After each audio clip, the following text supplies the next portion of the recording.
Maxine, baba na, kakain na.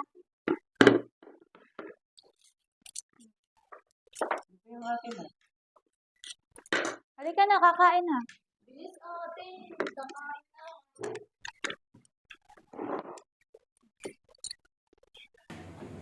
Anak, Maxine, may parang wala kang ba na kumain? Okay ka lang ba?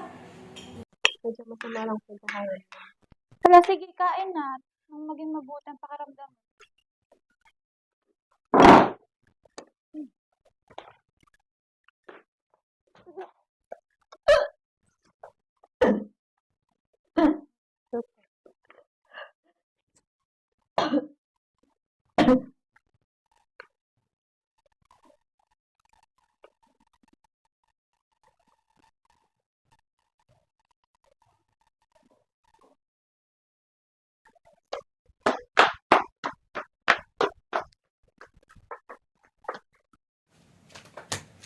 Junet, ate, ano ba yun? Nagmamadali naman, oh. Sasabihin ako sa'yo. Natatakot ako. Huwag ka masyadong seryoso, ate. Promise mo kung sasabihin kay na mama, ha? Ano ba yun? Sabihin mo na. Buntis ako. Kunay ba? Hindi ka nagbibiro? Oo. Hindi ko alam ang gagawin. Ayoko pa maging nanay. Anong balak mong gawin? Kung ipalaglag ko na lang kaya itong bata. Hindi ka ba natatakot? May buhay yan. Nakalagay sa Biblia, bawal pumatay. Ate, ano ba? Mag-isip ka nga.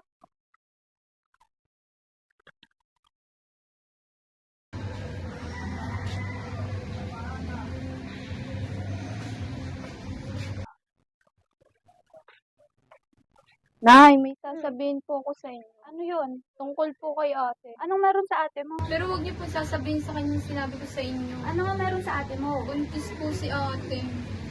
Sa ate mo ba to? Huwag ka magbibiro ng ganito, anak. Hindi magandang biro ito. Hindi po ako nagbibiro, Nay. Sabi niya po magpapalaglag daw po siya. Nasaan ang ate mo? Hindi ko po alam lumabas po. Ano pa pong gagawin natin? Tawagin mo ang ate mo, dali. Hanapin mo ang ate mo. Noriel, ang anak mo! Tay!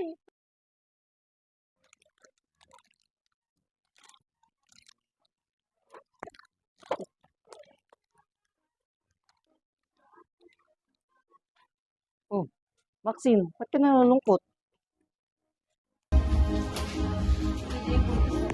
Ha?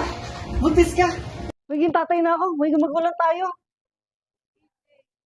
Takot ako. Gusto ko ipalaglag ang bata. Ba't may papalaglag ang bata? Gusto ko nang maging tatay. AJ, katawan ko to. Ako ang dapat magdesisyon. Ako naman magdadala ng bata, di ba? Maxine, hindi lang naman ikaw may karapatan dito eh. Ako din naman naggawa ng batang yan ah. Pero paano yung mga pangarap ko? Paano si nanay at tatay? Ano na lang sasabihin nila? Tsaka alam mo naman ako lang ang inaasahan nila dito, di ba? Bakit iiwan ba kita? Iwan ko ba yung anak natin? Pero, hindi masyado mabigat yung desisyon ko. Natatakot ako. Maxine, ako nag-usap. Hindi lang naman ikaw mag-desisyon dito eh. Mag-desisyon tayo parehas. Pag-usapan natin ito ng maayos. Hindi naman kita iiwan eh.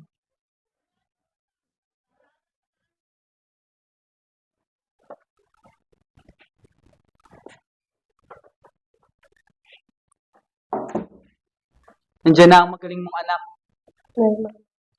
Walang kaya kang bata ka? Anong pinagagawa mo sa buhay mo, ha? Buntis ka sa iba to, ha? Umamin ka! Wala kang utang na loob! Kami mga magulang mo nagpapakahirap para pag-aralin kayo magkapatid tapos ikaw ano? Nagpabuntis ka sa katipan mo, ha? Ha? Ano sorry? Anong magagawa ng sorry mo? Nandiyan na yung bata sa tiyan mo. Anong magagawa natin dyan, ha? Palaglag yan. Palaglag yung batang yan nasa sinapupunan mo, ipalaglag mo yan. Ay, ayoko ni AJ. Wala akong pakialam sa lalaking yon. Anong kinalaman ng lalaking yon? Sinira niya yung buhay at pangarap mo. Ipalaglag mo yan. Hindi ka ba nakaisip? Na nagpapakahirap ako sa trabaho para na mapag-aral kayo ng kapatid mo, tapos ganyan yung susukli mo sa akin? Sa amin ang nanay mo? Alam mo naman na ikaw na lamang ang inaasahan namin sa tinatakbo niya sa kote mo. Papalaglag mo yung batang yan sa ayaw at sa hindi. Ay po.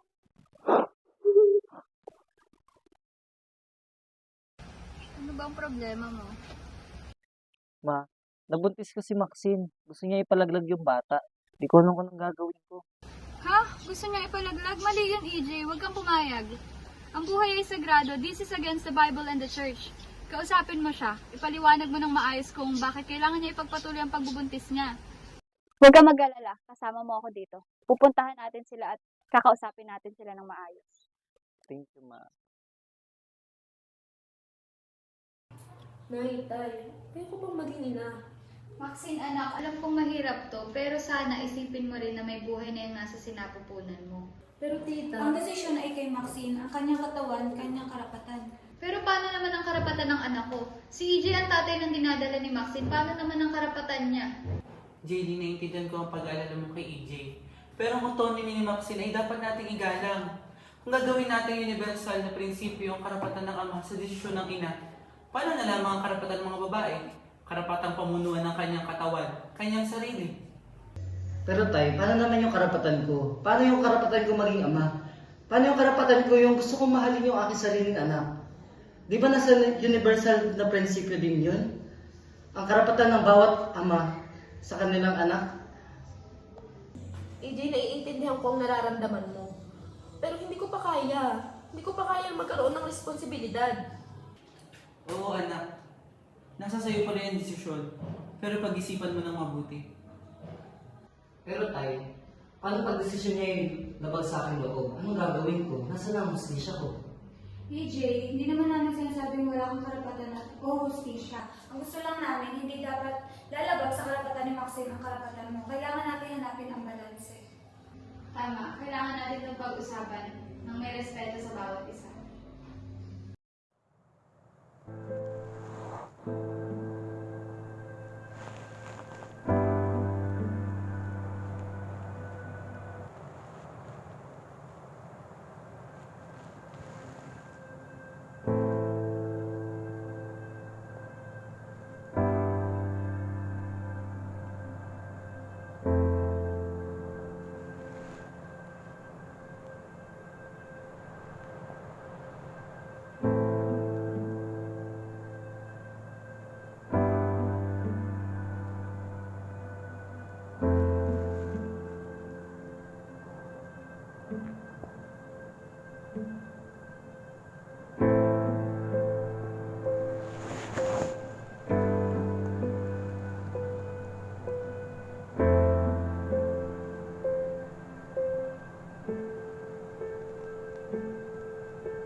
Ang buhay ay laging may kapalit.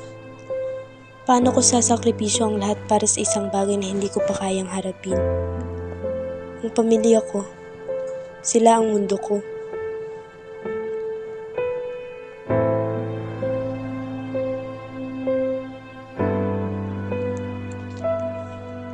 Sa huli, kailangan kong piliin kung anong makabubuti para sa mas nakararami.